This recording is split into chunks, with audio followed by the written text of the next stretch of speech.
Tru hay en vechin au pui da reo ma thil soi chiam ka tum lova he pa hi a chapau ma chapau lo ti vel soi ka tum lo ka chon a du le lo chapau se la i eng pon ni se la advocate advocate ani a advocate a chon a noi o mangi o ka ti a pa ni na te eng mo an ron tarang le ta nga la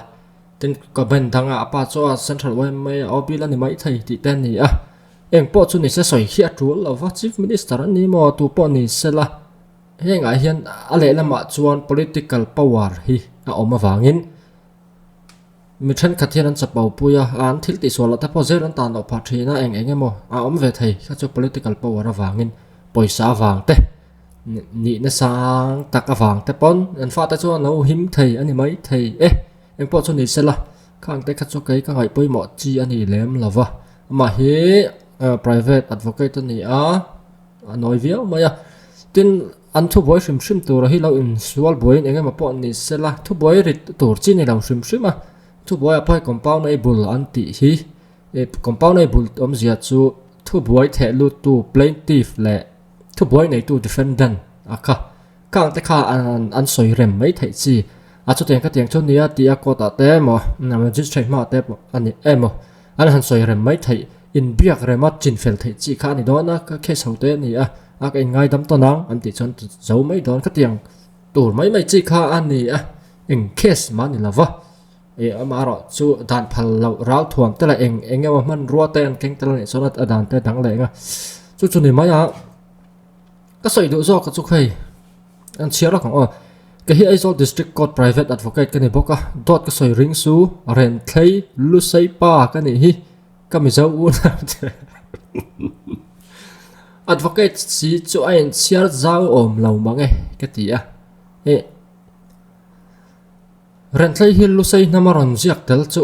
frank thiawa ni frank thiawa ti tu frank thiawa ani abak antenan liang khaya te arkelal nu na lal khama ti te tu midang dang chuan tu man ren thlai hi lu sei an ti lawa tin fan ai chan chin kan share to em ka shalawa kai fan ai kan ya fan ai chan chin chu buthum te me kan na ya ke in bu ni ka kola kola fan ai le sa boya sia kan na ya ren thlai ho hi fan ai than ni fan ai tha ten ni an hu lama eng ten ma mi chen khatin lo sia kin lo share tar ni chuan thu dang ni sela mizo history reverend leng khaya te tu te mo atam jok zia da na hi chuan an tel lo shim alu sayan di lawa poi tha ni ve boka ren thlai ho hi ti khe ria ila tha ka ria lo la lu sai nam khat le man ma pachuaw hual ngau chak chuak to chong ti vela tlem te an ni lu sai nam an ti bi ka chu wangin ren thlai poi tha hi chu cái này hi Indian constitution mới in boy thì mình recognize anh đi bok thì tên sao anh nói ta ý là important ni sẽ là ý apoi mà lòng mình giấu vết cái gì mà anh nói số lúc xây nằm anh tí bi cả hiền rèn chơi hi anh tên lâu thì hi sẽ là trà khá cần xoay sim được mình là bóc giả mà và chọn rồi rau sẽ là trà in cái gì sang theo thì lâu chọn lúc xây cần gì ngã hiền ren thlai ti hi an zia tel ka hrelawa chu wang mi tam zawk kin an zia lo da an zia ve lo hi a fu che lo zawk ka nga ya ke chuan ba ka ren thlai chu fan ai thlan ni wangin lo chero u kol fan ai in fan ai chan chin ji ta sab boy te le pakhat kha siak tu ka hrelawa bu ka nei lawa kha chu wang chuan u luk deu no zir ve ula ani lo ani ti lai hi kan soi ma salok anh ấy thì chuan thil dang kan pakai san te anh chu ho mai chip viau tlak pon lo za thak 3 2 1 just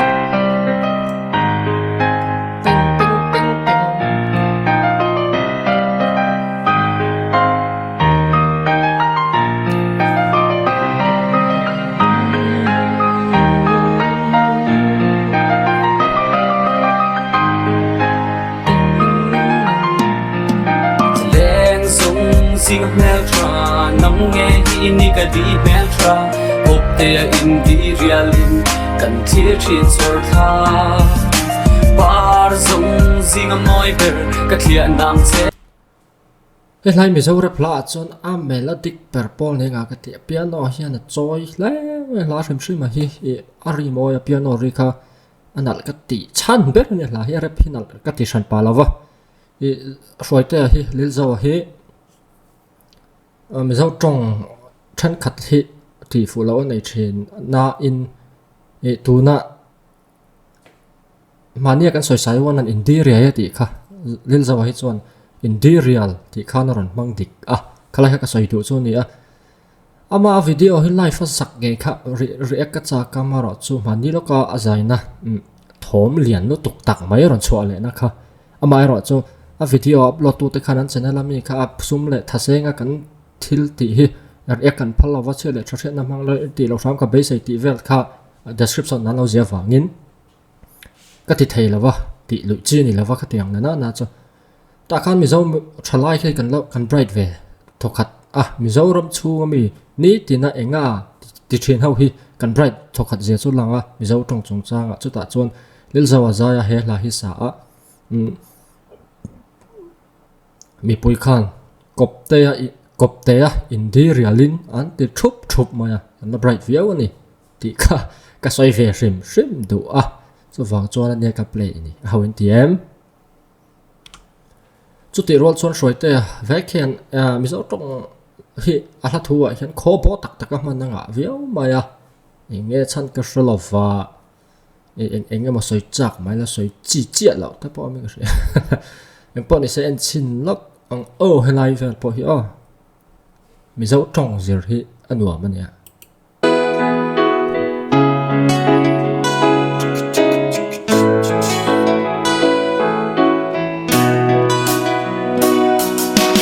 mak nge mai ona asin katuaran fan puya chin itan tin hulle ni kapang asin dai kaila mangai na tui phong man trong kai na lu kan ni lo ti ro in hui lon kha amak lai chu ni ta trong xem hi boy thak vai deuh chu ama lexical takate lexically te thu mal ngau te horop zia tel tun si lo hi eng mom thin than chon kan ziak tel thowa antir nan vowel om thianga v te lo ri thina kan se tro lowa te ya khan lovem tiang khan eng mo hi om thin khan thil kan thu mal rama zir khan le adot ain zom consequence azir khan rin hei te kha heta kan trong na man ru articulator sau lo in kaw to si wang khan also zong khan aron ri chua ka kan leili te le eng emo khan alam duam tur zo kha athanga ti chuan ri dang kha lo chuk thina vi sound te po chu tiang deuh chuan ui om ti te po hi lam ol sam zok wang ani ti hi chiang renga ui om ti han thuk ai chot ui om ti kha atoya lampon nuam zo ka ama ero chu adik pha chuang lem hlei lova ti kha seta ila chuang che chon lil zo khan lui hlon aron ti eskaron mang thiang top aron double top maya lui hlon ti tur ni kha po kha lui ti han thuk da ai chon lui hlon ti kha ol sam zo ka asiat wang le ama tan lama nom zok wang ni mai thaya ama ro chu adik chuang lo ti sata ila ui om ti sim ma hi chu kan mang le na sol lo tuk kan mang na sol le lu tuka colloquial ang deuh hian om the informal language ang deuh hian akal ti to chu wangin kan man na zirin thon thu te pho tai la tu te mo in ngai zon thu te phua ila tun lai deuh in novel te lo ziak ta ila khanga chon mang mai la poi lo inga nge kan man ti hi hriat a tha formal le informal kha oma chu wang chuan i adik lo ti sak bur tur po ni chia chuang lo ma ra chu hlui hlon ti hrim ka chu kan mang ngai lo hrim chu wang chuan adik lawa ui om ti ara chu informal de tak hian akal thaya entire nan zo not interrogative sentence te po hi i du lawa mi kan man na zir khan man lai mi zo thon thu phwa ta ila I du lo mi chuan ti kher lo mai the man lai do mi te chuan I du lo em ni an ti kher mai the har sa zo khan trong chu a har sa tangin a ol sam zong in athanga ain siam dang lama dynamic a thil nu ang mai hi ni a zo trong thau po hi kan omna zering e kan trong thuk te kan syntax kan thu che in dan in dot te le kan thu mal man te eng amo hi ain ang lo nuai ve tho chu wang chuan I trong hi ka soi du ve dan chu ti chuan ti tu chu ti chuan ti lo tu tia in ko mu na ang chi prescriptive grammar ni lovin trong man dan soi fia na grammar descriptive hi ani phung po ani a trong lingui sau po ina trong ni phung ani tia azir thiam te po nan soi dan ani ti shabok ta ila amai ro chu dik lo nang yang le fu lo nang yang hi om ve theya chu nga chon phim khur ngai ka tu na mi te po kha ni a ngai khak chun zom chino a cầm ai sang ring tree na ilo phone cầm bằng ngậy che I pour dâu si ka zum za mai cham ren thay anh chẳng tệ sẽ là ô anh đã thuộc rừng rất mà anh ngại giòn ấm phiếu vậy là thì là cái dồn ra mày chăm rằng hành tị tập bỏ hi anh cái thiết sen dồn ra mày hiện chăm rằng thiên lai ru cái chăm rằng đồn lung ru cái chăm rằng tị tết chu mình giàu trong hoàn đàn này dồn ra mày hết chọn này thiết sen dồn ra mà sẽ tu nó dồn ra hi soi hi thiết sen dồn ra này là win đi ngày dồn ra anh chỉ khá này ta các bộ khám dâu mình na cần mình đàn này chỉ là cái dồn ra mày chăm cần in tị lém lâu là đang hiện là ôm bộ cái ring chỉ là ôm mấy thầy anh em mà phụ lâu nên sẽ hiện rồi soi ula áp phụ nghe phụ lâu tí té cắn thiềm bằng to cần en hậu đó nè ô trong cái nó ôm lù cần đi lâu cần ai sang lên che cầm mang ngậy cái dùng ra mấy cham ren thay anh chẳng tệ sẽ là ô bây giờ anh ra kiếm lâu mà illa cái tụ nó chết cả ao cho quý phô xin zal thằng ấy anh ra cả rạng hạc tụ này lâu mà illa đi bộ lên lao vin ít nung cả duy phân na sal ni si lâu vin đi boy à min siang ta nên ni si lâu vin đi du na cái tang ta ni hi giờ hi phật om về na chu lại khác xíu chuyện tí xíu ta gió thuần thú lại anh em bỏ xíu là thua ta bao lần lòng chu chiang rằng hi poi mo sim mai lại cái chiar hi la phua tu te la thu ziak tur anh em mo hian poi mo thuần thú cái phua chop tur ta poi hian I sẽ tầm phê na trăng hian anh ấy nằm giol tu chung lai ta po chu ni ta se pusi lal nun chang tai te ti mai pu tai te hian pasal thate nin hung ti ziak tur khan Greek mythology lam te po ka chiar na sa ni ati kha chu wangin ka tiang thon thu ngai nom lutuk lo chuak na chan chu wangin ka tiang thon thu ngai nom lutuk lo chuak kha kan rianga khami lo chuak phe na khan enge mon phu ma chu Greek mythology a chiar na sat te kha ani dai me chu lai chu ka soi do ti chuan tan in ni si lo ni zuna ka ta ti zuna ta hian kan ta ngai lo mi zo chu zela kan ta nga kong la ka te kan ta nga khwar khuruma ta khoi mo kan ta nga zuna chon kan uaya ani lo po in zun kan phur thrin ani chu kan soi dan ani trong hi man dan te om ve kor kan ha beng be kan be tro te chuan phei khok kan bun thunga ka tiang ka zel kha ni so thiên kan lin la yin bu kan tu chung zel chu ani phei khok hak tral thuam lova chu ang chia chuan zu na tan thuam lova tan po an tang tu lovanga mi zo chu zu na tang lovin wa yin kan lo wai ti hi sia ta tha la phu le tu ta le ron ti zel tu ta pon sia ta tha zu na ta tan lo tu ati chi lo mi zo chu zu na kan ta ngai lo kan phur lo pon kan oi thin kalai kha sa ta ila tong man dan te oma chung chu wang chuan kan han soi ve ani che engem mo zong pon ka soi lo wa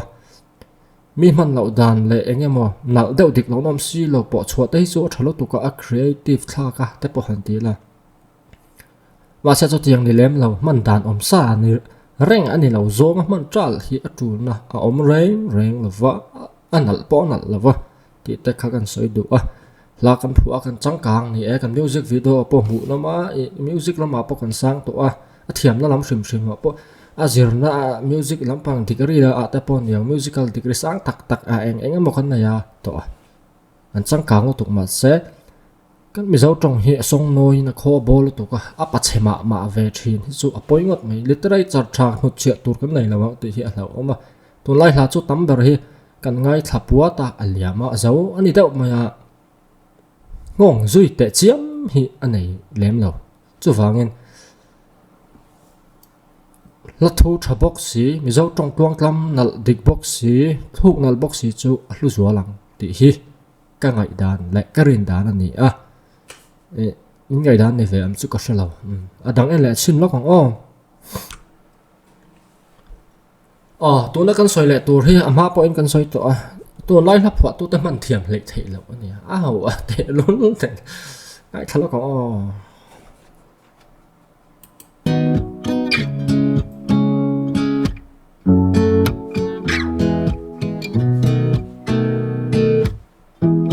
sông ta lung lai loạt tu ver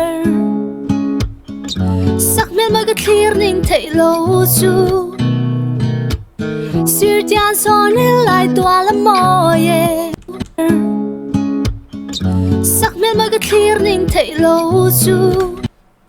mẹ đi thông cái chỗ còn rất thiam viau in cái ringa har sat na chin na omang tan hi chon zo na sang bok ni ma sela ni tina zum zo tong char man na ani chia lo mai thayan kho sak na lam no pang se tong hi om thina sak mel moi ka thlir nin thei lo chu ti tura khan sak mel moi ka thlir nin thei lo chu an ti le a khang modify kan ti ze lam zo chuan kai point modify te ka te changin inflection ang chi ma se grammatical inflection ni vek si lo hi om awang na boy thak chu wang chu modify ti khan soi tlang tai la modify tur modify lo hian ching em maya felane na la po khan ani sak mel moi ka thlir nin thei lo chu ti tur kha ka thlir nin thei lo chu ano pang cha tong le mai kha po kha sir tian son lại tua lắm mỏi clearing rain yang ka moi si lo min do ve ya na moi lo kim tang moi ka clearing ma se leng dang trang ben zong ka phal si lo anh tin ngai ve ang mo ti em ma ngai tu chu du ten ma ngai bia thu min lan ve ang i mo kha khalam hi cái tin này second person le first person na kan manga first person na kan man chuan plural ani second person chu kan thria jesa mangai bia thu min ti hrim hrim hi first person ani object pronoun ani object lawa chuan man rem lawa subject ani ngai meu lo mi zau tonga ka tiang te kha om ve thil ti tuar tu kha also so ani ngat ti na ni chu min mangai tu ka tiang khan kan mang thina min mangai min kalsan min lemsan eng pon ni ro se object pronoun ani chu wangin om sa to renga ama kha first person min ti kha om sa to min hlan ve ang imo kha eng ti na ngin ta heng te hi ani athuk ti kal kim tu le enge mo kan mang mai nge ka shalawa ti to lo tu ra tiang hi thu malani pronoun ani ti hi hret acha chu wang chuan eng atinge ani mak sak pui kan man hi ka shalawa om zian nei lo reng du na mun avom lu du dan na po chua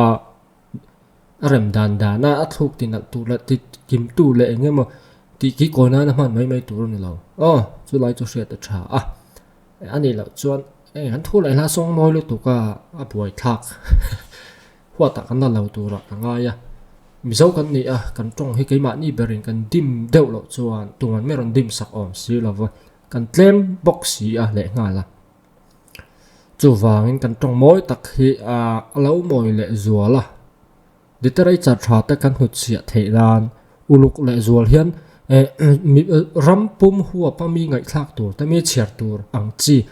article essay ani mo eng pon ni ro sa chu tiang chi phei chuan uluk le zual hi thaem ani ti hi ka soi du ani lo chuan cái mà đi bờ hiện căn sập khô lâu do bằng tỷ là ôm khóc mà hiện ở hiện căn phim khô rồi ngay anh bọn này họ sẽ cái đi đem anh lâu cái thiềm bi cái tỷ là lâu căn gì rồi ngay căn giờ vai căn gì rồi ngay cái bọn cái gì rồi ngay á bị tắm tắc bọn anh gì rồi ngay lâu tấp số căn ôm lâu bằng cho vàng in uluk le zo li la I hmanga yang ti te kha kan soi velom do chan chu mi so kan ni hei bak hi tong kan nei laim lova kan zawaya in biak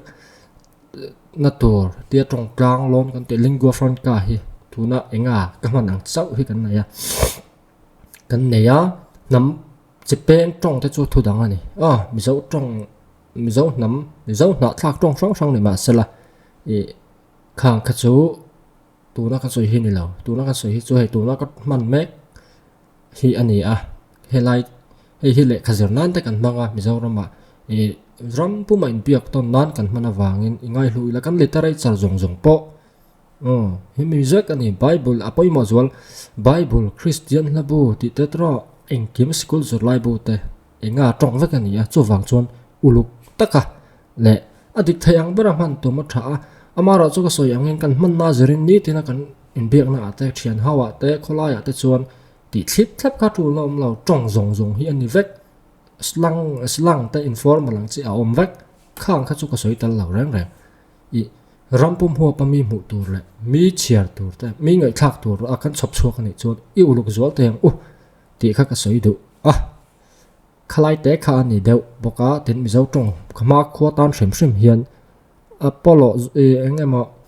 Apollo te kan ti ati kho bo zong le ati than thu zong ni lo hian man tha an noi tau hian thang ti lo om ve all som zong in tong chu in siam dang lam bok ma sela thalo top hi om ve thai ti khi sia ta tha chu wang chuan uluk le zual la la ti chu toya toy te en non toy ni tra thunon ten nen han sia ta la para angin astan zang en 1 2 3 4 ani tlang pu ya bristol om chon te khan thu dang ka tiang toy te po en non ti dik lei thei lo kun ni chuan boi thak lam pang deuh hlek ani do na kan en non that pe lo wang emo kan riat chia lo wang po ni thei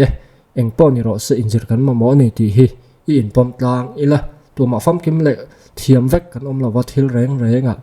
chu wang chuan kan zawa yin kan tran tlan anga kan zira ngai nei ti lai hi kan soi du ani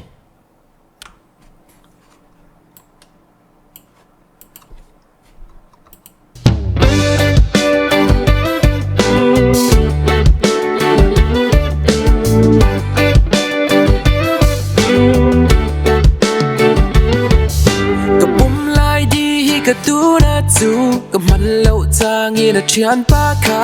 min lo tha te tin a phone ngai lo taxi le bus in a kal mai zel a chona chin chung tu ran mu ngai lo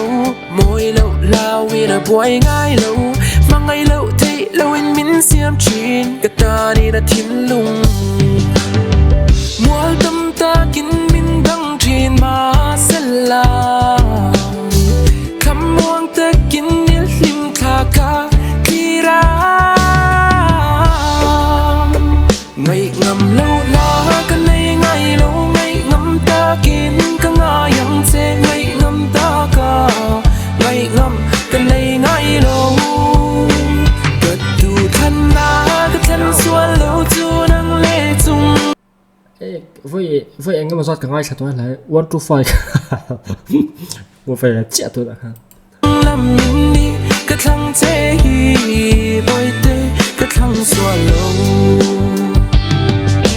Lekha bu thiang liềm thil pe ka min pe tu an nom ngai lo boi te nang lo chu bil pan ni le so pan li lo thlen hun na pia nga le na tu ra ka thlen chu boi te I kya nga I chung ril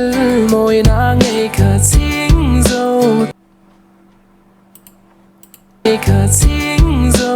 tu an moi na ngai ka ching zo tu ni le so pali lo thlen hun na pia nga le na tu ra ka thlen chu boi te I kya nga I chung ril moi na ngai ka ching zo thu lam hi afia lutuk lo lai om ma chan chu cho han ti im zo trong a cho hi mi zo alphabet a cho hi chung ril ti le ching zo ti kham sing le ching in kar ti ti ari ching le sing in kara ari ti ti kangai thanon na mak mangai o ka ti aran wang ta po ni mai the ka thalo ka chu eng po ni sela action te om ve akan om na zirin tin kan om na lama zirin mel te po hi om ve ni hi kan mel point kan om na te hi support du viawa hi chu kho chaklama om ne nga thanglama om ne nga chimlami ne nga ti kha hi chu amak ve khop maya chuan eng po ni sel action te po chu tiang chuan kan om na zirin a sang thei ve tlat maya mi tong khat mang ro po hi dialect te po chi sang om thei kan in dem lo i thil om je soi kan tu mani zau ti kha mer che sak ola ama ayat ka tiang ron lam chiang kuang lo hin la oma chulai chungai thala ko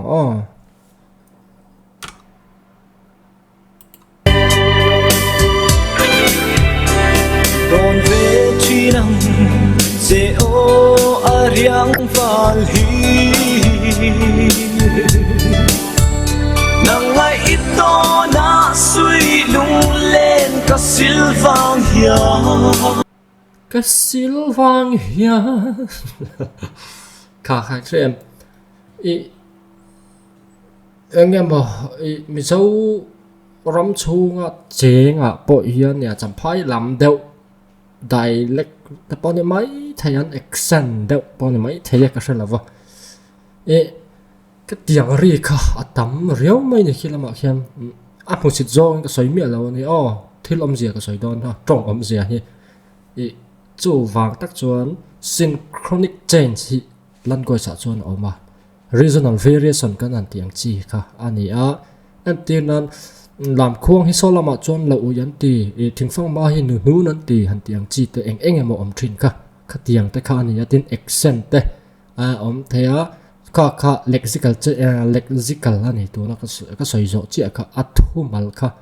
regional variation oma athu mal khan man da nai nang lo ti na ni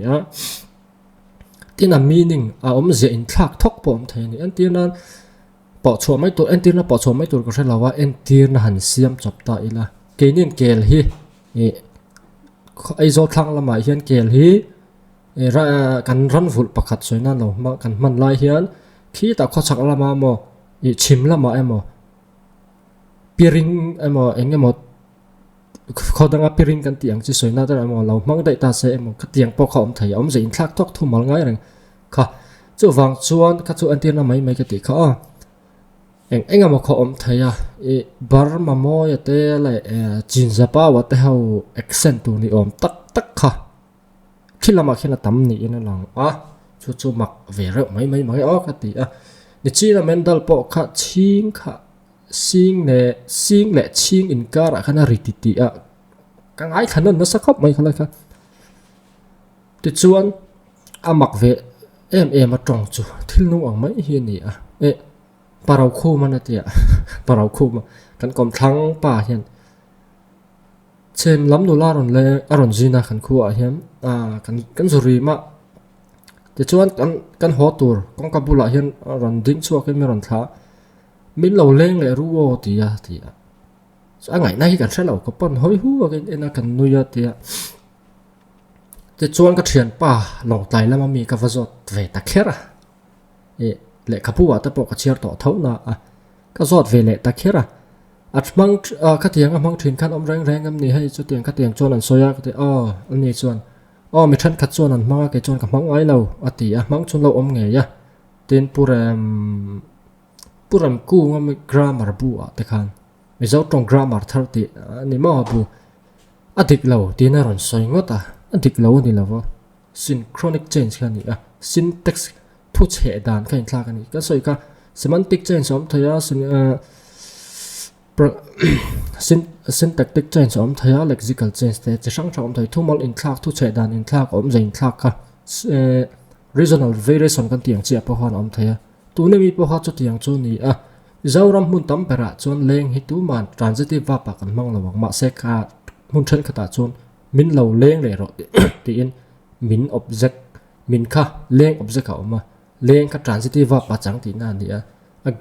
grammatical change ani nga la syntax sen kha ka ni so lai ta ka chu mak ve riau na ania trong chu wang i chuan amaro chu trong in ang thi thuk dan in ang lo te la enge mo a om hian in u naw le in pot ta hi har fo maya chu wang tak chuan ram pumina kan man dan tlang lon zom tum sam hi a tha ti kha ka soi du boka adik lo ka ti lawa in mu sit na tur ani ka ti na ne hek lo thil ni phung la trong om zia te ka soi du wang mai mai ani a ka min hriat sak ola i zak lo mai mi no ti su chu ti zong in ka soi mia la van ne ni thil hi mak về thìn thì lại có London ta cái hành ti yêu cái làm trong sắp trong ta bồi làm yêu cái ở đây mất bồi hiện bia sáng sángควรsắp trongมันได้อังลงหน่วยที่ใจค่ะการเสียชีนการงานสวยชีน่ะเสียตันจุงแต่จุนยาสาบรำสาบเฮาคำตีจริงปัจจุบันจุอันนี้ไล่จวนกินนี่จริงเราอมเฟนจุนน้ำมักเราว่าจงนี่พุ่งนี่เวสิมป้าสิมที่เขาเสียละจุดที่เราจวนดิกเราหนังเยอะอมเทียanh mà không thấy video là vào thui lệ đón ta về bạc khát xoay lệ sáng các bạn được đâu là play lệ ngay đó na sản xuất lá các play khéo sản xuất ăn lá sim mà hi cái react ra cái này làว่าnếu dấu trong chúng trang xoay chuột na rem chán em mà vào cái sản pa video xem mi buổi thắc xí gì cái hành xìa ngót tại hi áp phia đủ lâu lệ mà làm dấu trong họ chuột chu wangin hetiang lampanga chuan zia ka chian ngot afia lo wangin hian video mi zai play pa hian ka sai mai chawani i khamin hriat sakula ni chu tuk lo rim nam vek an ni zai thiam mi lar mel tha box si an ni onal box si amoi box si ka tiang zo ka soi lawa eng ma ka chu mi zo tong soi na ram chang ka lo mang ve mai chawani ti kha ka soi du lo hriat sak bok ula syntactic ambiguity hi oma structural ambiguity chu trio text la kha na oma kum khwa in ro asur don lo bang to ru ti kha play to khel ro mai a top nan ka tiang chi kha om bok thil tam tak oma soi sen an lo wa tu na ka soi du jinga ka top kha nan mang ta ila athu che dana wang khan hril fiana pakhat ai tama om thaya dik lo ni silo grammatical error te semantics error engemo dik lo om silo khan athu che dana wang khan hril fiana pakhat ai tama om thaya athen chu kan thu che dan thla kila om zia kha kan soi tum kha chiang maya athen ro chu chian pha me lo tu na trio text la te po ka kum khwa in ro asur do no te kha ro asur kum khwa don lo te in thak ta ila ala om zia khala theng thei tho ni chuai tak chon ni ruwa seur kum khua don lo ti na nga yan oma ma set ala thu la context jong jong ai to chon ruwa hi sur nga lo ban hun nei thina sur hun nei thina chu wangin lim ni lom ni le lungai ni te po hi en than sok thina om reng lo ve ti na kha ni chulai tak chu silfiana pani om thaya tin lan putar pakhat huana akal ti ta ila putar pakhat khan huana neya chu huana chuan tuai mo khakal ti na ni thaya ani lo tikha ani lo chuan huana putar pakhat akal ti khan adverbial phrase ka ta ma saila chiang mai ta putar huana kal tu kan soi ti na ni dona heng hi newspaper kan headline na te hena tam em ngai dik lo tur ni lawa kan soi tum ti chiang zo nga che kha chu a tha du thu sa ma ni ti zong kha ni ama ero chu soi la thi nang zoram mi pui ami mi rin an chiar tura tai chun film khura ulu ka tha kan soi tum ti chiang zo nga zia kha tha atin chiar sual te po ati olla eng amo la buaina kha chete te kha lo then ve thai awangin thu ziak tha le om zenai tham tur le enge mo le khabu te po hi ni ang ade nga hian ate na tlang lon tak chu tong tluang tlamin hria tan wa mem ti kha ni fo maya chu wangin a chiar tu in le angai tha tu ina an hriat thiam ol sam thei tur an man ngal mai thei tur tong kam tluang tlam tak dik box si zia phua is man thiam hi atu lem em ti lai kha kan soi le ra ma nge top nan